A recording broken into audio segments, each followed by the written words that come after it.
ہمارے نبی پاک صلی اللہ تعالی علیہ وسلم کو اللہ نے اختیار دیا، جتنا رہنا چاہتے ہیں رہ لیں، لیکن موت آپ کے لیے ہے، موت سے پاک صرف آپ کا رب ہے، باقی کوئی نہیں۔ 29 صفر 11 ہجری 632 عیسوی آپ کو سر درد عصر کے بعد شروع ہوا۔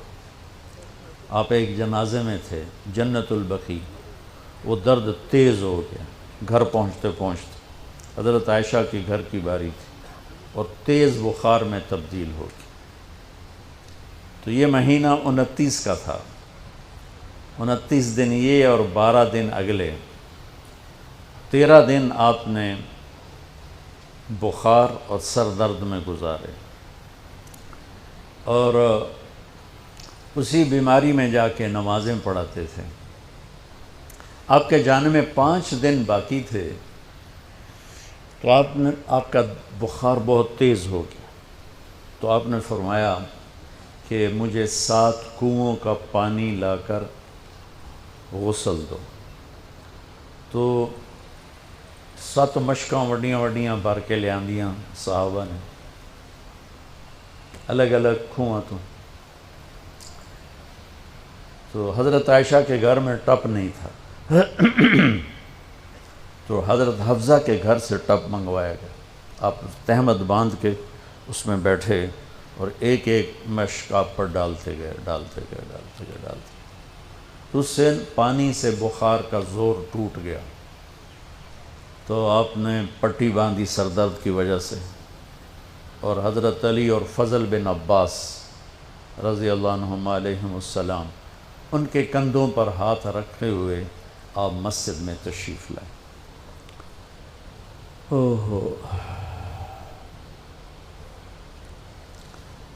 اور مسجد بھری ہوئی تھی۔ آپ نے ایک چھوٹا سا بیان دیا، وہ آپ کو سنانا چاہتا ہوں۔ آپ نے فرمایا، لوگوں، میں ایک زمانہ تم میں گزار کے جا رہا ہوں، میں نے کسی کا حق مارا ہو تو مجھ سے لے لو، کسی پہ زیادتی کی ہو تو بدلہ لے لو، کسی کو تھپڑ مارا ہو، سوٹی ماری ہو، بدلہ لے لو، قیامت کے دن میرے اوپر کوئی مقدمہ نہ کر دینا، میں اس دن کی پیشی کو برداشت نہیں کر سکتا۔ جن کے طفیل لوگوں کی پیشیاں معاف ہو جائیں گی، جن کے طفیل حساب شروع ہوگا، جن کی طفیل کروڑوں اربوں گناہ گار ان کو معافی ملے گی، وہ امت کو کیا پیغام دے کے جا رہے ہیں کہ جب میرے ذمے کوئی ہے تو ہون لے لو، اتھے نہ منگیا جی۔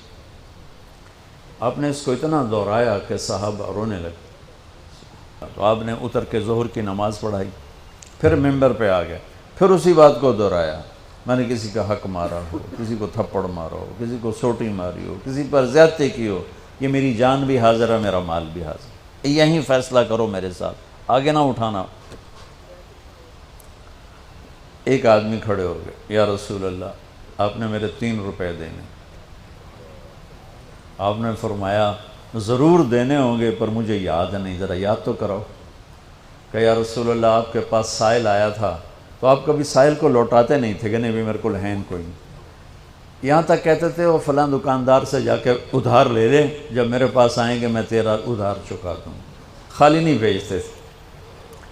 تو کہنے لگے، یا رسول اللہ، سائل آیا تھا، آپ کے پاس تھے نہیں، آپ نے مجھ سے پوچھا تیرے پاس کچھ ہیں؟ تو میرے پاس 3 درہم تھے، تو آپ نے کہا اس کو دے دے، میں تمہیں دے دوں گا۔ تو ہم نے کہا ہاں یاد آ گیا۔ تو پھر آپ کے گھر میں تو ایک چھٹانک تیل نہیں تھا کہ ڈیوا بال جائے، تو آپ نے فرمایا اپنے چچا زاد فضل بن عباس، فضل تو میرا یہ قرضہ ذمہ لیتا ہے؟ کہا جی۔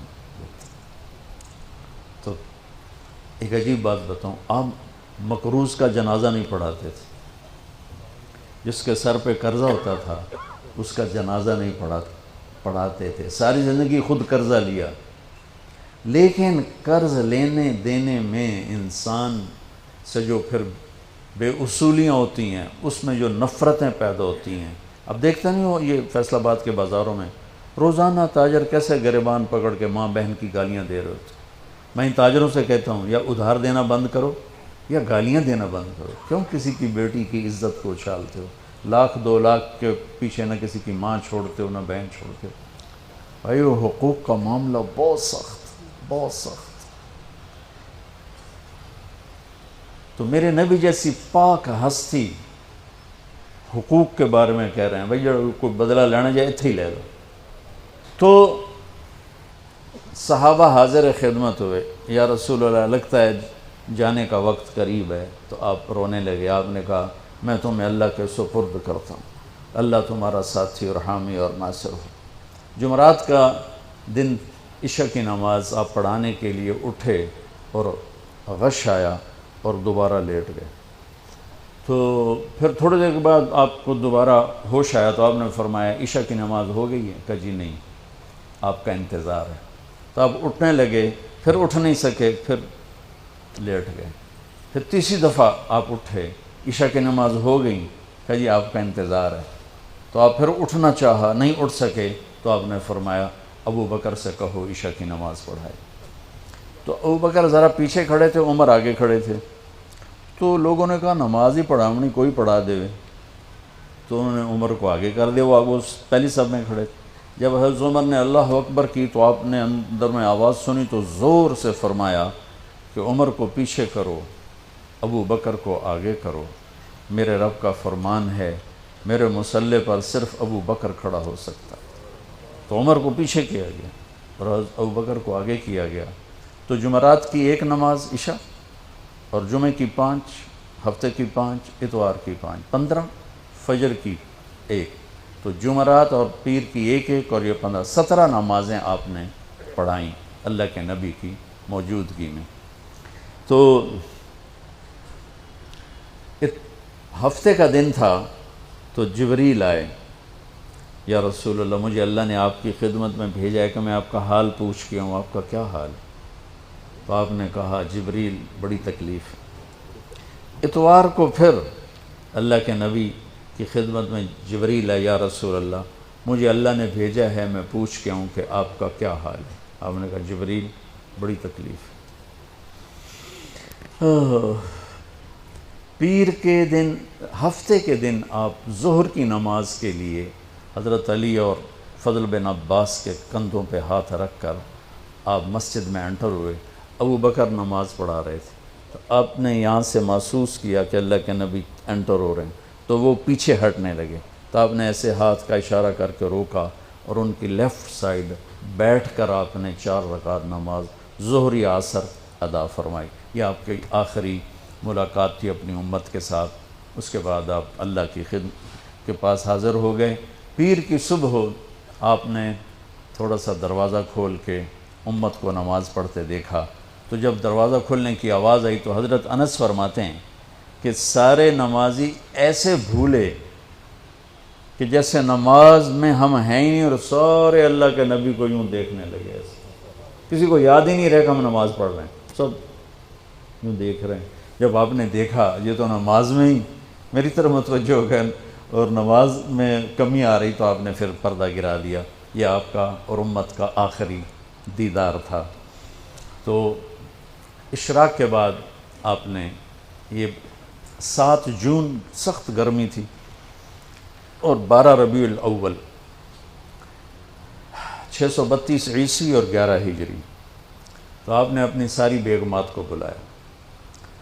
حضرت عائشہ فرماتی ہیں میں نصیب والی ہوں کہ مات فی سحری و نحری، اللہ کے آخری نبی میری ٹھوڑی اور سینے کے درمیان اللہ کی بارگاہ میں پیش ہوئے. یہ کیفیت تھی میرے نبی کی. یہ اس طرح آپ نے اپنی بیگم کے سینے پر سر رکھا ہوا تھا اور اس طرح نیم دراز تھے آپ اس طرح. تو آپ نے اپنی ساری بیویوں کو بلایا اور ان سے ملاقات کی. کچھ نہیں بتایا کہ میں جا رہا ہوں. اس کے بعد آپ نے بیٹی فاطمہ کو بلایا اور ان سے فرمایا کہ بیٹی میں جا رہا ہوں. تو وہ رونے لگیں. تو ہم نے کہا رو نہیں، سب سے پہلے تو ہی آئے گی مجھے ملنے. 6 مہینے بعد بیٹی کا بھی انتقال ہو گیا. پھر آپ نے مولا علی کو بلایا، ان کا سر اپنی گود میں رکھا اور ان کی کمر پہ ہاتھ پھیرتے رہے اور دعا دیتے رہے. دعا یہ سب کچھ بڑے سکون کے ساتھ ہو. آخر میں دونوں بچوں کو بلایا، حسن حسین. جن میں آپ کی جان اٹکی ہوتی. اب فرمایا کرتے تھے میری آنکھوں کی ٹھنڈک، میرے 2 پھول، میری دنیا کی بہار، میرے جگر کے ٹکڑے. تو آخر میں دونوں بچے بولائے اور یوں جو لیا نا سینے سے لگا تو ساتھ ہی آنسو شروع ہو. وہ سارا منظر آگے کھل گیا تو بے ساختہ آنسو. ایک دفعہ آپ نے حضرت ام سلمہ سے فرمایا، ام سلمہ آپ کی بیگمات میں سے کہ ایک فرشتہ آ رہا ہے جو آج تک کبھی نہیں آیا، پہلی دفعہ آ رہا ہے مجھ سے ملنے، تم دروازے پہ کھڑی ہو جاؤ، کسی کو اندر نہ آنے دینا. وہ کھڑی ہو گئیں.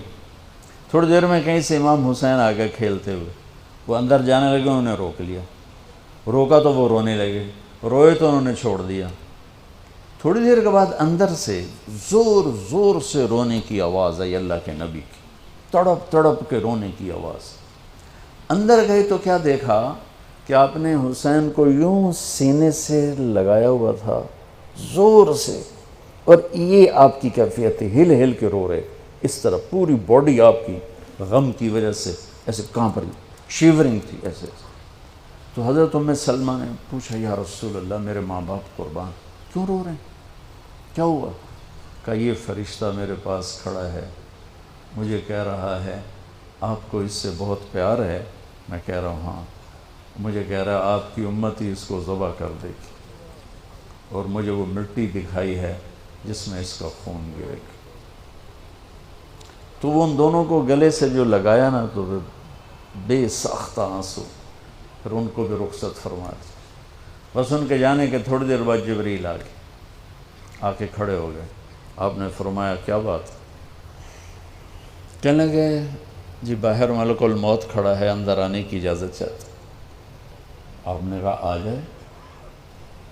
اس نے اندر آ کر کہا السلام علیکہ یا رسول اللہ. پھر کہنے لگا یا رسول اللہ آپ پہلی ہستی ہیں جنہیں میں سلام کر رہا ہوں، میں نے کبھی کسی کو سلام نہیں کیا. پھر کہنے لگا یا رسول اللہ آپ پہلی ہستی ہیں جن کے بارے میں اللہ نے فرمایا پوچھ کے اندر جاؤں، ایویں نہ بڑھ جائیں، اجازت ملے تو جانا ورنہ واپس آ جانا. یا رسول اللہ آپ پہلی ہستی ہیں اللہ نے فرمایا آنا چاہیں تو لے آنا. ہو کیا دربار ہے، کیا مقام ہے. موت بھی اجازت منگ دی پہ، اور رہنا چاہیں تو چھوڑ کے آ جانا. عیش معاشیت میرے محبوب آپ جتنا زندہ رہنا چاہتے ہیں آپ کو اجازت. توڑے واسطے 63 سال کی کوئی قید کوئی نہیں، توڑی اپنی مرضی. تو آپ نے پوچھا اگر میں تمہیں اجازت دے دوں تو میری جان بھی نکالو گی؟ کہ جی رسول یہ تو اللہ کا امر ہے، میری کیڑی اوقات. تو آپ نے جبریل کو دیکھا. اب ذرا میری آنکھوں کو دیکھو. تو آپ نے یوں کیا. یہ بھی سوال ہوتا کی صلاح ہے، تو بجائے منہ کے آدمی پوچھتا ہے یہاں سے سوال کرتا. آنکھیں بھی بہت کچھ کہہ دیتی ہیں، بہت کچھ سنا دیتی ہیں. تو آپ نے یوں کیا. تو وہ سمجھ گئے کہ اللہ کے نبی کہہ رہے ہیں تیری کی صلاح ہے. تو انہوں نے عرض کہ ان ربک الیک لمشتاق. یا رسول اللہ آپ کی ملاقات کے شوق میں بیٹھے، بڑے شوق میں ہیں اللہ آپ کی ملاقات. بھائیو مانگا کرو یا اللہ وہ موت دے کہ تو ہماری ملاقات کے شوق میں ہو، ہمیں مردود نہ کر دے بلکہ ہمارے لیے اپنی رضا کے دروازے کھول دے. اب سنو ایک بات. آپ نے فرمایا جبریل واپس جاؤ، اللہ سے پوچھ کے آؤ میرے بعد میری امت کے ساتھ کیا کر.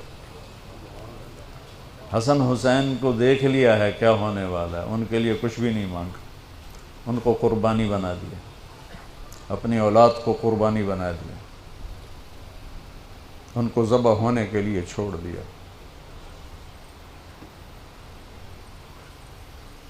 اور تمہارے لیے ہاتھ اٹھا دیا کہ پوچھ کے آ پہلے میرے بعد میری امت کے ساتھ کیا کرے.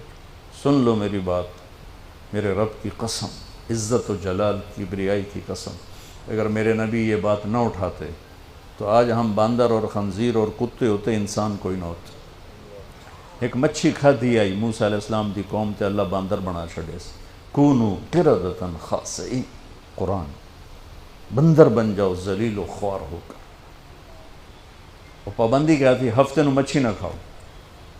سود کے کاروبار کرنا، سودی قرضے دینا، ماں باپ کی نافرمانی کرنا، شراب کے اڈے چلانا، زنا کے اڈے چلانا، جھوٹے مقدمے کرانا، جھوٹی گواہیاں دینا، ناجائز قتل کرنا، یہ وہ گناہ ہیں کہ ہم کب کے کتے بلے بن چکے ہوتے. یہ تو اس کملی والے کو دعا دو جو اولاد کو چھوڑ دیا تقدیر پر اور تمہارے لیے جولی پھیلا دی. کیا کرو گے میری امت کے ساتھ؟ جبریل واپس آئے، پیغام لائے، یا رسول اللہ، اللہ فرما رہے ہیں ہم آپ کی امت کو تنہا نہیں چھوڑیں گے. آپ نے کہا الآن قرۃ عینی، واہ یا رسول اللہ قربان جائے. آپ نے کہا اب میری آنکھیں ٹھنڈی ہیں. اللہم الرفیق الاعلی، یا اللہ ہوں بلا میں آمن تیار. وہ جو چند لمحے تھے اس میں پھر آپ نے امت کو وصیت فرمائی، الصلاۃ، میری امت نماز نہ چھوڑنا. 90% لوگ نماز چھوڑ گئے. وما ملکت ایمانکم، اپنے نوکر، ملازم، غریب ان پہ ترس کھانا، فرعون نہ بننا. حقوق اللہ، حقوق العباد. حقوق اللہ میں نماز سب سے اعلیٰ، حقوق العباد میں غریب سب سے اعلیٰ. تو ان کو سمیٹ کر پورا دین بتا دیا. الصلاۃ، میری امت نماز نہ چھوڑنی. وما ملکت ایمانکم، اپنے نوکر چاکر، نوکرانیاں، غریب لوگ ان پہ رحم کرنا. انہی دو باتوں کو اب دہرا رہے تھے. پھر آواز کمزور ہوئی تو کہا الصلاۃ، الصلاۃ، الصلاۃ، نماز، نماز. پھر آخری لفظ سے اللہم الرفیق الاعلی، مولا تیرا ساتھ چاہتا اور اللہ کا امر پورا ہو گیا.